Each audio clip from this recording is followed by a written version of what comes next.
Hello, मेरा नाम है गौरव मौर्य और आप देख रहे हैं संकल्प ज्ञान देने का यूट्यूब चैनल। तो आज हम जो है कि स्ट्रक्चर ऑफ एन एटम शुरू करने जा रहे हैं, जो कि केमिस्ट्री का एक बहुत ही इम्पॉर्टेंट चैप्टर है। मैं आपको बता देना चाहता हूँ कि चैप्टर नंबर 3 चैप्टर नंबर 4 एक दूसरे से जुड़े हुए हैं।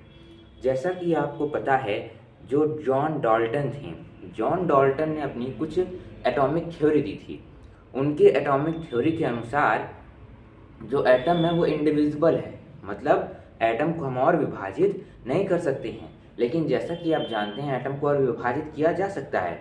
जैसे जैसे अलग अलग साइंटिस्ट आते गए और अपने अपने एक्सपेरिमेंट से और सब एटॉमिक पार्टिकल जैसे इलेक्ट्रॉन, प्रोटॉन और न्यूट्रॉन के डिस्कवरी करते गए, वैसे वैसे जॉन डाल्टन की एटॉमिक थ्योरी गलत साबित होते गई। ये हम चैप्टर के इंट्रोडक्शन की तरफ बढ़ रहे थे। हमारा पहला टॉपिक है एटॉमिक स्ट्रक्चर, कि असल में एटम होता कैसा है। तो जैसा कि आपको पता है कि एटम के अंदर दो मेन पार्ट होते हैं। मैं यहाँ पे आपको इन क्लास नोट्स दूंगा, तो अगर आप इन नोट्स को भी फॉलो करेंगे तो यकीन मानिए आपको कॉन्सेप्ट्स आसानी समझ में आएंगे।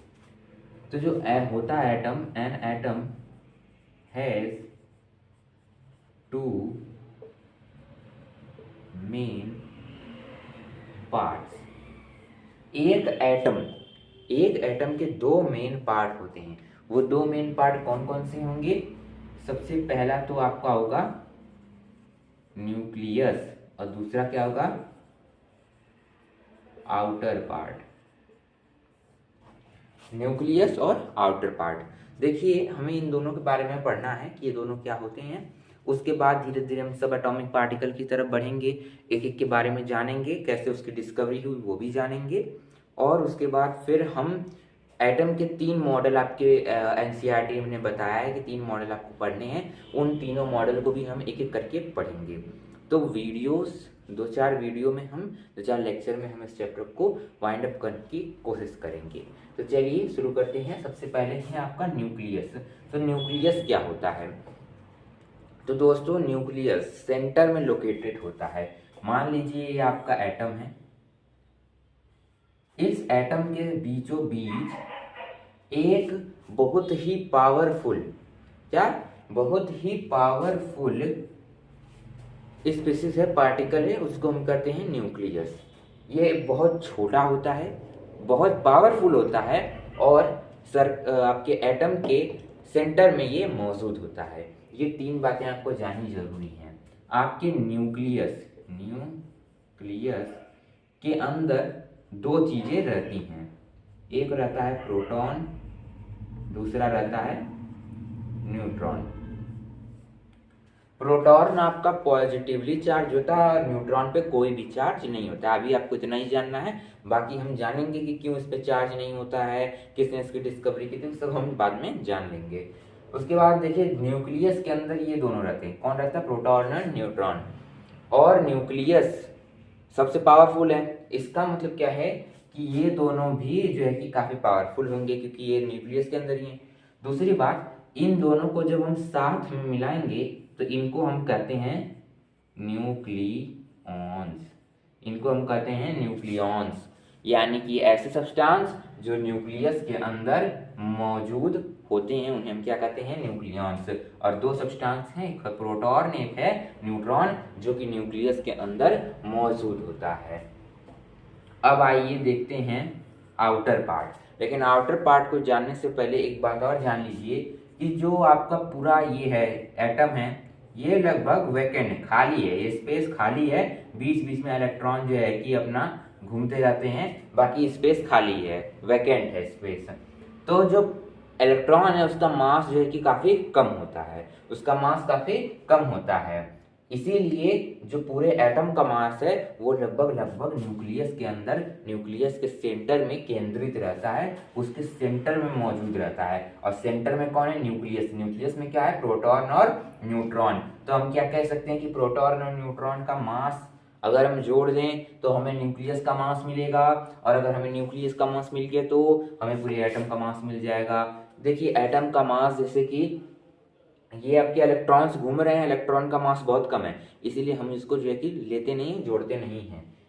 और हमारे पास बचा क्या, न्यूक्लियस। न्यूक्लियस का भी पावरफुल है, उसका मास भी बहुत ज़्यादा है, और उसके अंदर क्या आता है, प्रोटॉन और न्यूट्रॉन। तो जब हम इन दोनों का मास जोड़ेंगे तो हमें न्यूक्लियस का मास मिलेगा, और इनडायरेक्टली हमें एटम का मास भी मिल जाएगा। तो एक फॉर्मूला बनता है कि जो आपका मास नंबर है, मास नंबर, जो मास नंबर होता है वो number of proton plus number of neutron के बराबर होता है। Number of proton plus number of neutron के बराबर होगा कौन, आपका मास का नंबर। आपने पिछले चैप्टर में पढ़ा होगा atomic mass.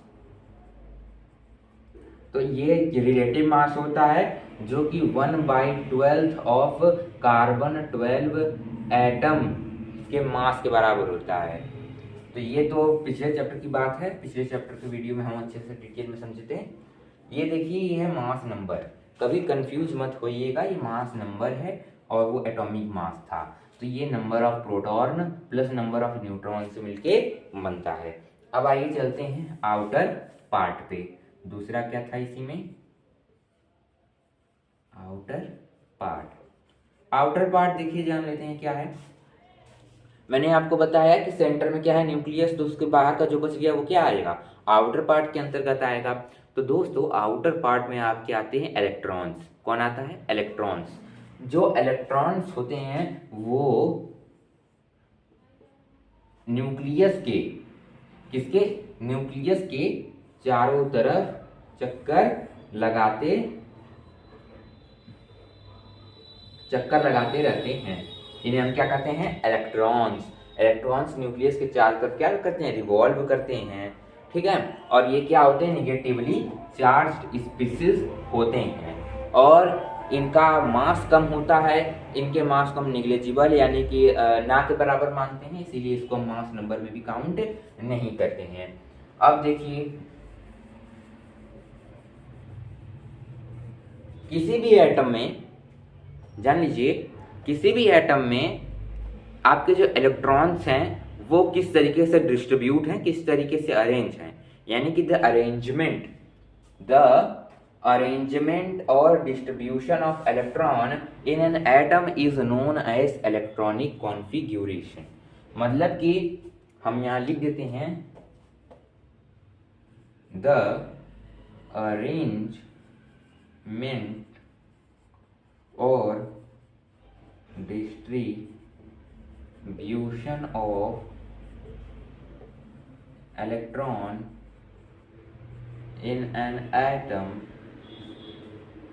is known as electronic configuration। इसको क्या करते हैं, इलेक्ट्रॉनिक कॉन्फ़िगरेशन करते हैं। इसके बारे में डिटेल में हम आगे जानेंगे। अभी इतना है कि जो अरेंजमेंट या फिर डिस्ट्रीब्यूशन होता है कि किस में कौन रहेगा, कितने इलेक्ट्रॉन कहाँ पे रहेंगे, वो सब डिस्ट्रीब्यूशन किससे पता चलता है, उसके इलेक्ट्रॉनिक कॉन्फ़िगरेशन से ही पता चलता है, ठीक है। अभी तक इसमें आउटर पार्ट में इतना ही जानना था। ये आपका एटॉमिक स्ट्रक्चर है कि लगभग मोटा मोटा एटम होता क्या है। तो मैं इसको एक बार समराइज कर देता हूँ कि जो आपका एटम है वो जो है कि उसके दो मेन पार्ट हैं, एक तो आपका न्यूक्लियस और दूसरा आउटर पार्ट। जो न्यूक्लियस है वो बहुत छोटा है, सेंटर में लोकेटेड है और बहुत पावरफुल होता है। उसके अंदर दो चीज़ें हैं, प्रोटॉन और न्यूट्रॉन। प्रोटॉन और न्यूट्रॉन को हम न्यूक्लियॉन्स के नाम से भी जानते हैं क्योंकि वो न्यूक्लियस के अंदर प्रेजेंट रहते हैं। इलेक्ट्रॉन का मास बहुत कम है, इस वजह से हम जो है कि प्रोटॉन और न्यूट्रॉन के मास को ही जो है कि सबसे ज़्यादा मानते हैं, और जो है कि पूरे एटम का जो मास है वो न्यूक्लियस के अंदर कॉन्सेंट्रेटेड है, ऐसा समझकर हम मास नंबर निकालते हैं जो कि number of proton plus number of neutron के बराबर होता है। आउटर पार्ट में आपके इलेक्ट्रॉन्स होते हैं जो न्यूक्लियस के चारों तरफ घूमते रहते हैं, और वो किस तरीके से अरेंज है या फिर किस तरीके से डिस्ट्रीब्यूटेड है इसको बताने का काम कौन करता है, इलेक्ट्रॉनिक कॉन्फ़िगरेशन। आए बात सुनने। अब आते हैं हमारे अगले टॉपिक, सब एटॉमिक पार्टिकल्स पे। सब एटॉमिक पार्टिकल्स,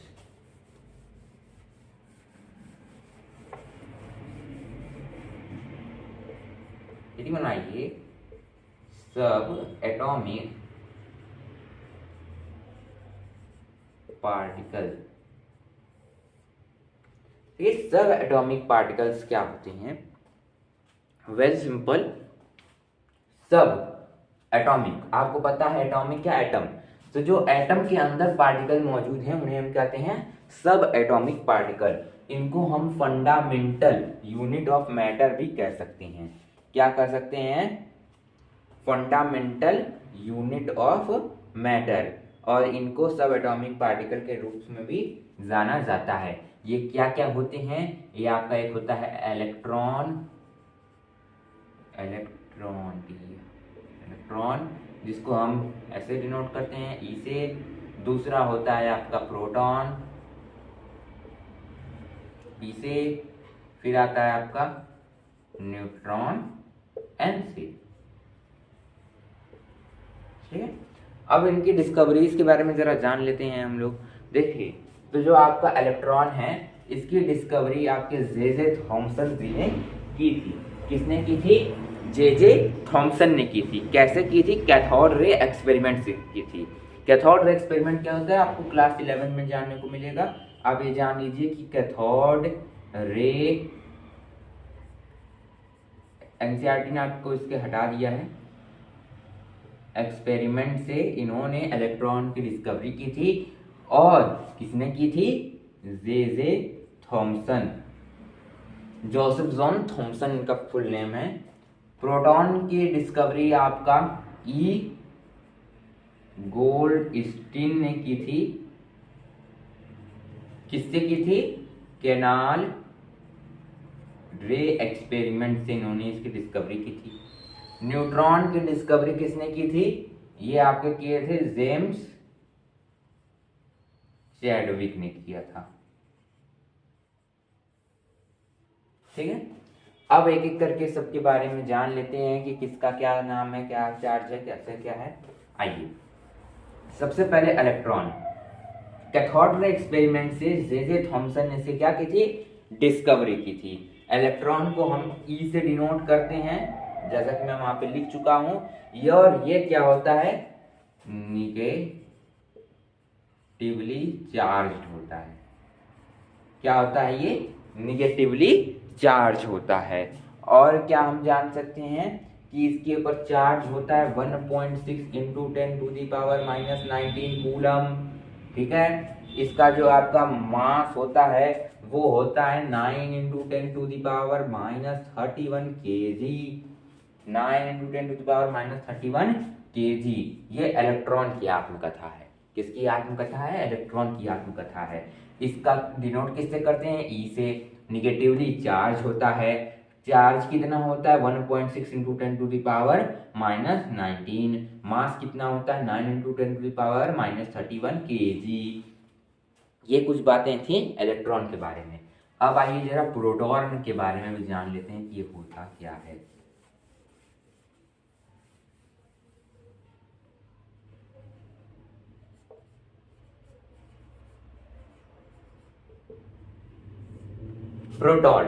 प्रोटॉन देखिए, इसको डिनोट करते हैं हम पी से। इसका डिस्कवरी कैनाल रे एक्सपेरिमेंट से हुआ था। और इसे करने वाले कौन थे? ई गोल्डस्टीन।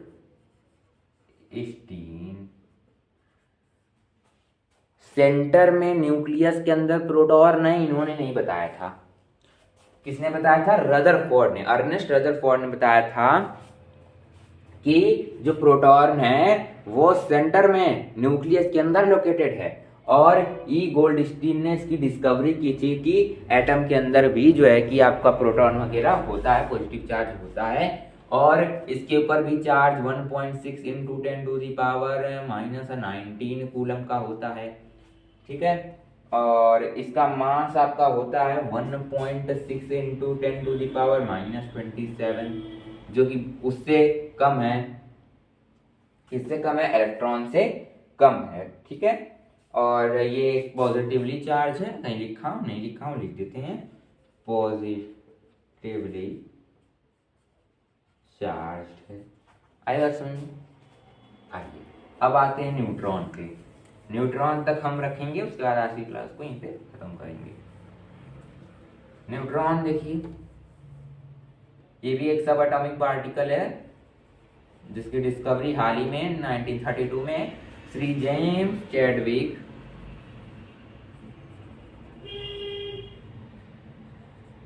के द्वारा की गई थी।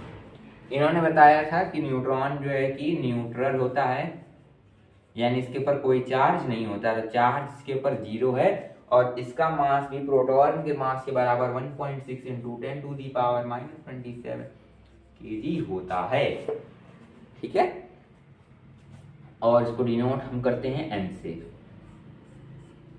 ये कुछ बातें थी आपकी सब एटॉमिक पार्टिकल या फिर फंडामेंटल पार्टिकल ऑफ मैटर की। अब हम नेक्स्ट क्लास से मॉडल्स पढ़ेंगे। नेक्स्ट क्लास में हम जे थॉमसन का मॉडल कवर करेंगे। तब तक के लिए डू लाइक